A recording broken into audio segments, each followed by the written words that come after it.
Buenos días, me llamo Felipe Ramos y soy bombero del Ayuntamiento de Fuenlabrada desde el año 2006. En primer lugar, quiero agradecer a Oposiciones Bomberos la oportunidad que me han dado de participar en la recogida de fondos para la ONG GESMA. Os dejo aquí el nombre y la página web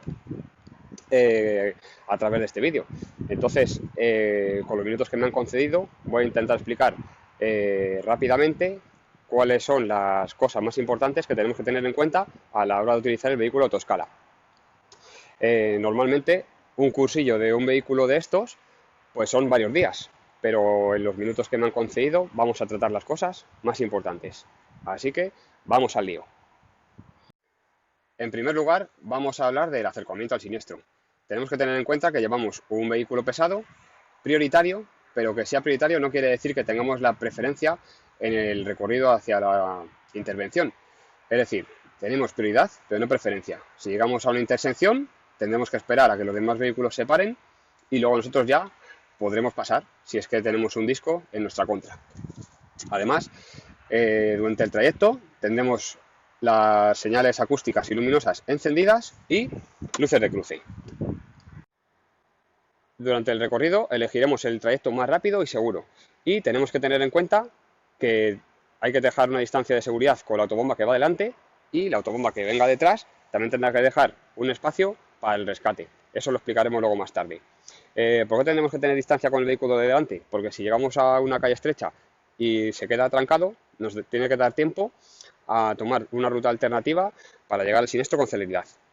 Además, tenemos que tener en cuenta que esto es un vehículo que tiene un centro de gravedad alto, al tener arriba el paquete de escalas, entonces en las rotondas y en las curvas tenemos que tener mucho cuidado en la circulación.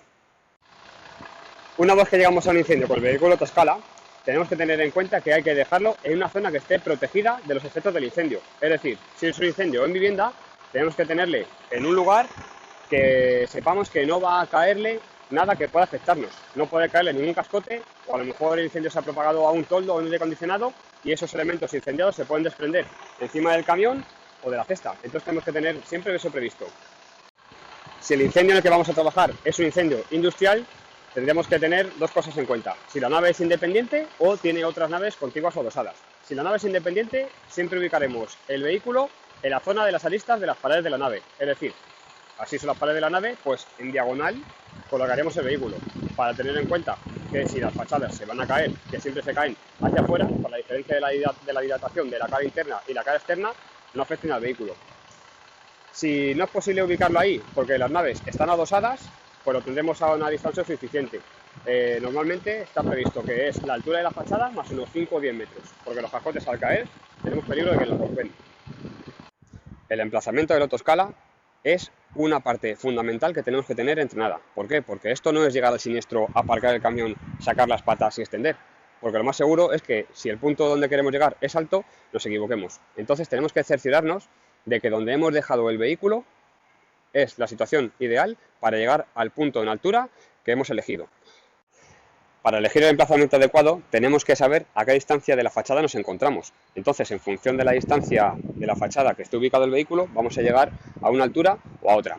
En los vehículos modernos llevan una pantalla en la que ya te va a marcar perfectamente los campos de trabajo, pero si vuestro vehículo es antiguo, podéis hacer una plantilla como esta que tenemos aquí, en la que simplemente es una gráfica en la que te dice la distancia a la que tienes el vehículo de la fachada y a la altura que llegarías. Entonces, por poner un ejemplo, si el vehículo lo tenemos a 7 metros de la fachada, seguimos la línea de la gráfica y nos dice que a 7 metros vamos a llegar a 30 metros de altura. En cambio, si el vehículo tenemos a 15 metros de la fachada, seguimos la gráfica y que nos dice pues que en vez de a 30 metros ya solamente nos vamos a quedar en 24 o 25. Esto es lo más importante al comenzar la intervención, porque si fallamos en esto, nos va a llevar varios minutos volver a recoger el camión, guardar las patas y volver a reubicarlo. Tened en cuenta que si tardamos en sacar las patas y subir al punto 2 minutos y no llegamos, hay que volver a recoger y volver a ubicarlo. Entonces son 2 que hemos tardado en subir, otros 2 que tardas en recogerlo, reubicar y volver a subir, a lo mejor se nos van 5 o 6 minutos. Entonces, si la situación corre mucho peligro, ahí estamos haciendo una cagada importante. Como os he dicho, esto hay que tenerlo entrenado. Si no tenemos entrenamiento suficiente, un método que funciona muy bien es el de la plantilla y con un puntero láser medimos la distancia desde el camión hasta la fachada. ¿Cómo lo medimos? Pues nos ponemos en el extremo de la pata y mediante el puntero láser medimos la distancia a la fachada. Siempre, ojo, hay que medir desde la pata, no desde el eje de la torreta ni desde la chapa del camión. Si trabajamos de lado, vamos a medir desde la pata. Si trabajamos con el camión hacia detrás, vamos a medir desde la parte trasera del vehículo. Y si trabajamos hacia adelante, vamos a ponernos para medir entre las dos patas. Una vez que hemos elegido el lugar adecuado para el emplazamiento, pues tenemos que sacar los 4 apoyos. Las cosas que tenemos que tener en cuenta fundamentalmente son que la superficie en la que vamos a hacer presión con las patas no se pueda hundir. Entonces siempre tenemos que estar pendientes de que las patas no pueden apoyar ni en bordillos ni en tapas de alcantarilla. Las opciones que tenemos, ¿cuáles son? Pues una pata la extendemos a tope y la pata de la alcantarilla, evidentemente, pues la extendemos menos. Y además ponemos los tacos de madera para repartir más el peso y que se haga menos presión en cada punto de apoyo. Una vez que tenemos la zona de trabajo ya preparada, tenemos que balizarla. Y no me refiero solamente a poner conos alrededor del vehículo y de las patas para que otro vehículo pueda colisionar con nosotros, sino que la zona de trabajo también tiene que estar señalizada con cinta de bomberos o con otro sistema. ¿Por qué? Porque a lo mejor estamos rescatando a una persona o saneando una fachada y pueden caer ahí tejas o algún peligro para los viandantes. Entonces, aparte de señalizar la zona del vehículo, la fachada en la que estamos trabajando también tiene que estar señalizada y por ahí no puede pasar nadie. Una vez que vamos a extender los apoyos, tenemos que tener en cuenta que los que más carga de trabajo van a tener son evidentemente los de la fachada sobre la que vamos a trabajar. Lo más recomendable es tener los 4 apoyos extendidos al máximo, pero si vamos a una calle estrecha, lo que tenemos que intentar siempre es que estén extendidos al tope o a la máxima distancia posible los de la fachada en la que vamos a trabajar, como ya hemos dicho. ¿Cuál es la opción que tenemos? Bueno, con esta valla y este banco hemos simulado que hay unos coches aparcados, entonces lo que tenemos que hacer es alejar el vehículo de la fachada de trabajo. Entonces, al alejar el vehículo, donde están los coches, extendemos los apoyos al mínimo y en la fachada de trabajo los extendemos al máximo, de tal forma que en esa fachada vamos a tener un campo de trabajo muy amplio y en la fachada que tenemos los apoyos al mínimo, el campo de trabajo va a ser más pequeño, pero eso nos daría igual porque en la que queremos trabajar es en esta que tenemos aquí. Y para terminar de hablar de la estabilización, tenemos que decir que trabajando en pendiente por encima de 7, 8 o 10 grados no se puede trabajar con la autoescala y aparte siempre tenemos que tener el vehículo con un calzo. Aunque la rueda esté elevada, el calzo siempre es recomendable ponerlo. Otro factor a tener en cuenta a la hora de trabajar con la autoescala es el viento que hace. Casualmente, cuando más viento hace es cuando más intervenciones salen para este vehículo. Entonces, según cada fabricante, te va a decir que a partir de ciertos kilómetros por hora vas a poder trabajar con más o con menos altura. Normalmente a partir de 45 o 50 kilómetros por hora empiezan las restricciones y te va a decir que cuanto más alto estés, más bajo puedes trabajar. Entonces, ¿cómo sabemos esto? Pues con la ayuda de un anemómetro vemos el viento que hace en ese momento. Ahora mismo está soplando un poquito de viento y nos dice que estamos hace 3,8 kilómetros por hora. Una vez que queremos empezar a trabajar metidos dentro de la cesta, es obligatorio tener, aparte del uniforme normal, compuesto por U1 o U2, depende del caso, botas, casco, guantes, etcétera, tenemos que tener puesto el arnés integral y nosotros usamos el MGO. Nos hace falta obligatoriamente para poder montarnos un elemento de amarre doble, con doble anclaje y además que tenga absorbedor de energía, porque en el caso de que nos pase algo tenemos que tener siempre seguridad de que no nos caigamos. Además, no nos podemos montar sobre la cesta cuando está encima de la cabina, porque por la ley de riesgos laborales estaríamos incumpliendo la altura a la que tiene que estar amarrado. Entonces, el conductor siempre tiene que estar en su puesto de trabajo, saca la cesta, la pone en el suelo y los bomberos ya embarcan. Además es muy importante que durante la elevación el conductor esté en su puesto. ¿Por qué? Porque en el caso de tener durante el trayecto a la ventana o al elemento que queramos ascender ramas, cables u otros sujetos, los sensores solamente están en la cesta. Entonces, si mientras que estamos subiendo los cables están por aquí, los bomberos que están en la cesta no los están viendo y el conductor nos va a poder avisar. Entonces, el vehículo solo se va a bloquear si detecta algo con el sensor de la cesta, pero no en los tramos. Si la forma de ascender va a ser, en vez de en la cesta, una vez que está emplazada, algún bombero tiene que subir por los peldaños, hay que cumplir varias medidas. La primera es que hay que alinear los peldaños de cada tramo. ¿Qué quiere decir esto? Que tenemos que hacer que los peldaños del tramo de arriba, los del medio y el de abajo coincidan uno debajo de otro para evitar tropezones. Y después de hacer esta acción, tenemos que accionar la seta de emergencia para que el camión se quede totalmente bloqueado. Además, cuando empezamos a descender, tenemos que usar el MGO, que es lo que hemos dicho antes, y ir enganchándonos en cada uno de los peldaños sin que haya ningún momento en el que nos quedemos sueltos. Es decir, engancho uno y cuando está enganchado, suelto y engancho el siguiente. Cuando está enganchado, suelto el de abajo y asciendo. Y así hasta llegar a la zona deseada. Si vamos a rescatar personas, pues vamos a ver porque tenemos varios factores a tener en cuenta. Lo primero, que si las personas están muy agitadas, el acercamiento no lo tenemos que hacer de forma ascendente, sino que desde una zona un poco más alejada de la fachada tenemos que hacer una parábola de arriba a abajo. ¿Por qué? Porque así no tenemos el riesgo de que una persona que esté muy nerviosa o agitada se nos tire encima de la cesta y se pueda caer al vacío o arrastrarnos a uno de nosotros con ella. Entonces, desplegaremos escala y poco a poco vamos descendiendo hasta llegar a su altura. Además, es muy importante saber en qué campo de trabajo estamos en ese momento. Es decir, cuántos bomberos pueden ir en la cesta. Hay cestas que son para 2 personas y otras autoescalas llevan para 2. Entonces, tenemos que contar con que la víctima ya va a ser una persona que se va a montar. Si yo en este vehículo tengo 3 personas montado y voy a meter a una víctima, no puedo. Tendría que sacar a un bombero para poder meter a una de las personas. Si tengo una autoescala para 2 pasajeros, pues lo que tengo que hacer es sacar un bombero que se quede en la vivienda afectada donde estaba la persona y meter a la víctima.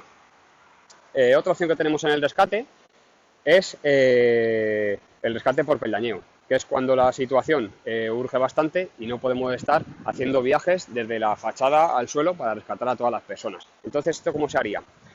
Pues subirían 2 bomberos en la cesta, un bombero entraría a la terraza o a la ventana, ayudaría a la gente a subirse en la cesta, empezarían a descender y habría otro bombero cerrando el grupo. Es decir, habría un bombero bajando, las personas afectadas en el medio y otro bombero arriba.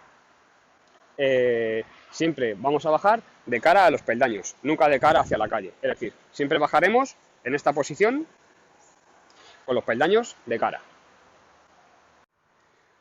Otra cosa que se me olvidó comentar es que a la hora de embarcar o desembarcar siempre tenemos que tener apoyado la cesta en el alféizar de la ventana o en una terraza. ¿Por qué? Porque esto cimbrea bastante. Entonces, cada vez que se monta una persona, si esto no está apoyado, fijaos el movimiento que hace. Entonces, vamos a intentar apoyar la mayor superficie posible para que cuando una persona se monte o un bombero salga, este movimiento evitarle.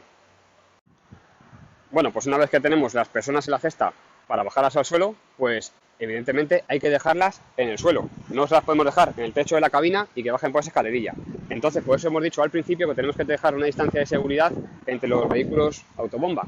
Porque si cuando llega una autobomba detrás, en apoyo de la primera, se nos queda muy pegada a este vehículo, no vamos a poder desplegar la escala para poder dejar a las personas en el suelo. Entonces siempre tenemos que tener un espacio suficiente para contar con que si hay que rescatar a alguien, la persona la podemos bajar al suelo. Nunca les podemos dejar en el techo de la cabina.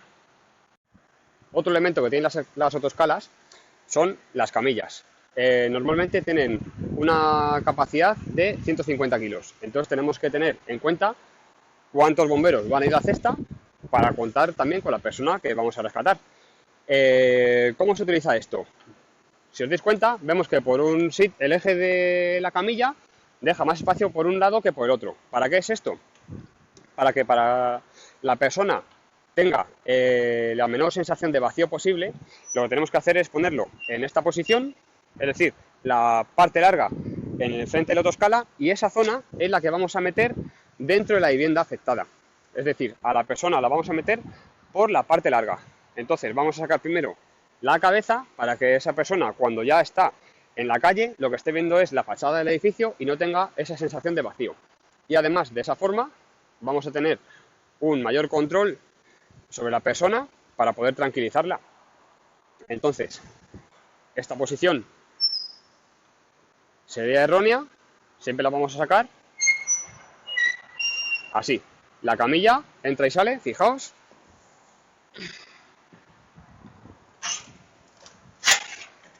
Aquí estaría la ventana, entraría, se fija con unos topes y ya el bombero junto a la persona bajarían a la calle. Los monitores de las autoescalas tienen varios caudales. Hay monitores que son de 1000 litros, otros que son de 2000, otros de 5000.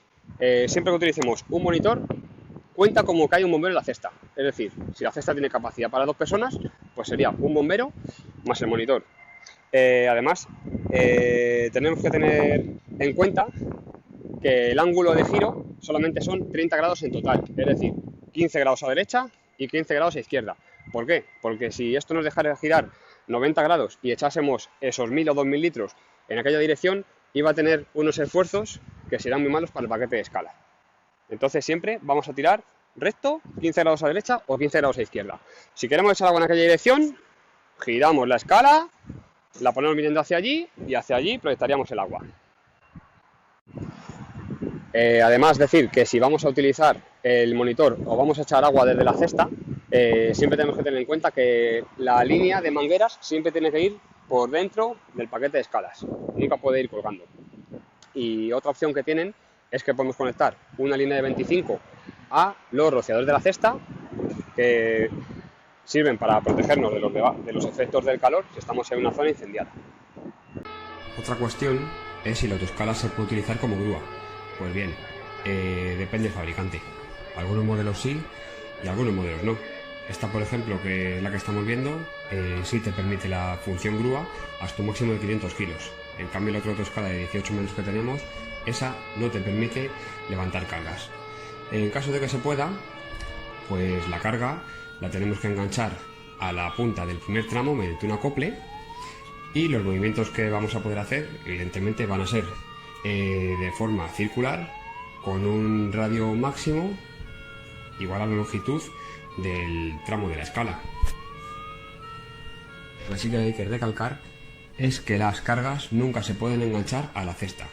Muy importante que sepamos que siempre hay que engancharlas al primer tramo de la escala, ya que es el más robusto. Bueno, pues ha sido un placer colaborar con la Asociación GERCMA y Oposiciones Bomberos. Espero que hayáis aprendido algo, tanto si eres opositor como profesional o público en general. Ahora os voy a dejar con unas imágenes reales de intervenciones mías en las que se puede ver todo esto que os he explicado. Un saludo y hasta la próxima.